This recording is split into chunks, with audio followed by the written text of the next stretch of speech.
Lokvani news network, बातमी मागची बित्तम बातमी। अखेर युवा प्रशिक्षणार्थींच्या मुदतवाढीचा अध्यादेश निघाला। तुकाराम बाबांनी मानले शासन व प्रशासनाचे आभार। राज्यातील 1,20,000 मुख्यमंत्री युवा प्रशिक्षणार्थी यांचा 6 महिन्यांचा कार्यकाळ संपल्याने त्यांच्यावर बेरोजगारीची कुऱ्हाड कोसळली होती। युवा प्रशिक्षणार्थींच्या मागण्यांकडे शासन व प्रशासनाचे लक्ष वेधण्यासाठी मुंबई सांगलीत आंदोलन केलं। देहू ते मुंबई पायी दिंडी काढली। ठोस आश्वासन व खुद्द मुख्यमंत्री देवेंद्र फडणवीस यांनी अर्थसंकल्पीय अधिवेशनावेळी मुदतवाढीची घोषणा केल्यानंतर आंदोलन मागे घेण्यात आलं। आंदोलनाच्या पहिल्या टप्प्यात यश आलं असून शासनाने सर्व युवा प्रशिक्षणार्थींना 5 महिन्यांची मुदतवाढ देत असल्याबाबतचा अध्यादेश जारी केला। हे लढ्याचं यश असल्याचं सांगत चिक्कलगी भुयार मठाचे मठाधिपती श्री संत बागडेबाबा मानवमित्र संघटनेचे सर्वेसर्वा तथा महाराष्ट्र राज्य युवा प्रशिक्षणार्थी संघटना पश्चिम महाराष्ट्राचे प्रमुख हरिभक्त परायण तुकाराम बाबा महाराज यांनी शासन व प्रशासनाच्या आयोजित पत्रकार परिषदेत आभार मानले।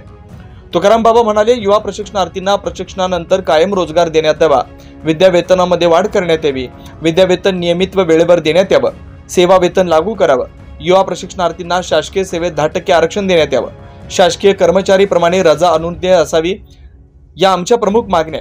16 जानेवारीला मुंबईच्या आझाद मैदानावर, 12 फेब्रुवारी रोजी सांगली जिल्हाधिकारी कार्यालयासमोर तीव्र आंदोलन केलं। शासनाचा सकारात्मक प्रतिसाद मिळत नसल्याने देहू ते मुंबई मंत्रालय पायी दिंडी काढली। राज्याचे रोजगार हमी व फलोत्पादन मंत्री भरत गोगावले यांनी आमच्या मागण्या शासन दरबारी पोहोचवण्यात सिंहाचा वाटा उचलला। मंत्रिमंडळाच्या बैठकीत त्यांनी आपण उभा केलेल्या लढ्यासंदर्भात युवा प्रशिक्षणार्थींच्या मागण्याविषयी सकारात्मक चर्चा घडवून आणली। आंदोलनावेळी त्यांनी कायम आपणाशी संपर्क ठेवत मुदतवाढ मिळेल अशी खात्री दिल्यानं देहूहून मुंबईकडे निघालेली पायी दिंडी त्या ठिकाणी थांबवली। मुख्यमंत्री फडणवीस यांनी सभागृहात या संदर्भात घोषणा केल्यानंतरच आंदोलन मागे घेण्यात आलं। शासनाने मुदतवाढ दिल्यानं युवा प्रशिक्षणार्थींच्या लढ्याला पूर्ण यश मिळालेलं नाही। युवा प्रशिक्षणार्थींच्या हाताला काम द्यावं ही आमची मागणी आहे। येत्या 16 मार्चला सकाळी 9 वाजता चिक्कलगी भुयार मठ येथे युवा प्रशिक्षणार्थी यांची बैठक मेळावा आयोजित करण्यात आला। त्याला कितपत प्रतिसाद मिळतो, युवा प्रशिक्षणार्थी यांची मतं जाणून घेतल्यानंतर पुढील दिशा ठरवण्यात येणार असल्याचं तुकाराम बाबा यांनी सांगितलंय।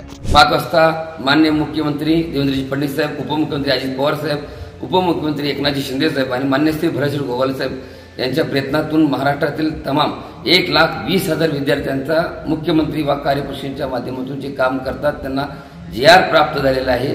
तो GR जेव्हा आम्ही मुंबईला पायी चाललो होतो त्यावेळेस आम्हाला आश्वासन केलं होते की तुम्हाला सोमवारपासून GR देऊ। तो शब्द त्यांनी पाळलेला आहे, त्यांचा मी मनापासून स्वागतच करतोय। तरी देखील माननीय मुख्यमंत्री देवेंद्रजी फडणवीस साहेब यांनी या ठिकाणी म्हणलेलं आहे की आम्ही आता जेवण वाढतोय तुम्हाला पण पुन्हा मिळणार नाही, अशा पद्धतीचं हे मात्र कुठं शोभत नाही, अशा पद्धतीची भूमिका या ठिकाणी दिसते। माझी सरकारला विनंती आहे की जे मुलं त्या ठिकाणी काम करतात त्या ठिकाणी त्या मुलांना काम उपलब्ध आहे किंवा कामाची आवश्यकता तिथल्याही माणसांना आहे तर ते फार प्रमाणात कमी 1 लाख पगार एकीकडे, 50,000 पगार एकीकडे, पण हे मुलांना पगार किती तर 6,000, 8,000 आणि 10,000 एवढ्यावरती ही मुलं महाराष्ट्रातील 1,20,000 विद्यार्थी अनेक खेड्यापाड्यामध्ये काम करतात। माझी सरकारला विनंती आहे की ह्या मुलांचा विचार जर समजा सरकार एका दिवसात बदलत असेल तर एका दिवसात GR मध्ये किंवा आपण बोललेली गोष्ट देखील बदलायला काही वेळ लागणार नाही, ही मला 100% गॅरंटी आहे। माझी महाराष्ट्रातील 36 जिल्ह्यातील तमाम मुख्यमंत्री वा कार्यपरिषदेतील विद्यार्थ्यांना माझी विनंती आहे की आपण दिनांक 16 तारखेला सकाळी 9 वाजता बाबा मठ चिक्कलगी तपोवन रेवंची चिक्कलगी भुयार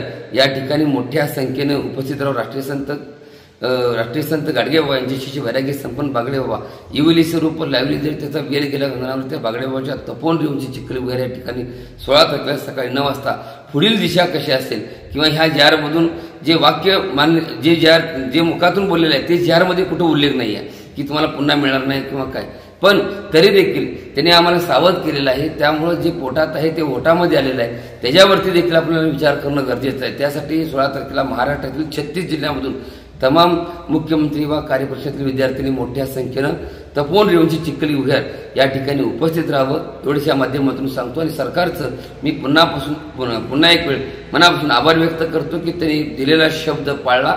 खूप खूप धन्यवाद, आभारी आहे। नमस्कार। लोकवाणी न्यूज नेटवर्क, बातमी मागची बित्तम बातमी।